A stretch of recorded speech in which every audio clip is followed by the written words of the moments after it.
สบายดีเนาะ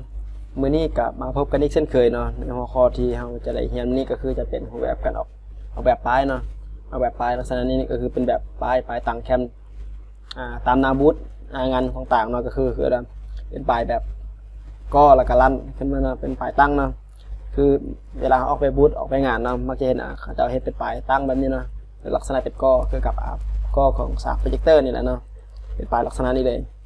เวลาออกไปบูธงานต่างๆจะมาเห็นเรื่อยๆเนาะก็คือมื้อนี้จะมาเรียนรู้วิธีการออกแบบป้ายแบบนี้เนาะ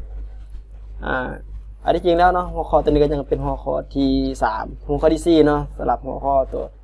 ออกแบบกราฟิกดีไซน์ของคอร์สท้ายปีเขาเนาะตัวนี้จะเป็นหัวข้อที่4การออกแบบป้ายนะก็ธรรมดานั่นก็คือกับป้ายทั่วไปนั่นแหละเนาะแต่ว่าเฮาสิออกแบบก็คือหลักๆแล้วเนาะจะลงสูงเนี่ยเป็นหลักเนาะลงสูงแล้วก็ลงกว้างเนาะลงกว้างก็จะน้อยกว่าลงสูงกันนิดนึงเนาะแต่ว่าโดยทั่วไปก็คืออยู่ในป้ายของเราเนาะก็คือเราจะเฮ็ดเป็นสีโทนของกาแฟเนาะว่าเราเอาโลโก้ของเป็นโลโก้กาแฟของตัวที่หัวข้อที่1เนาะกับประมาณนี้เนาะแบบในการออกแบบป้ายตัวของเราเนาะในหัวข้อมื้อนี้ก็จะมีประมาณนี้เนาะถ้าเราพร้อมแล้วเนาะก็เปิดเนี่ยขึ้นมาแล้วก็ไปลุยนำกันเลย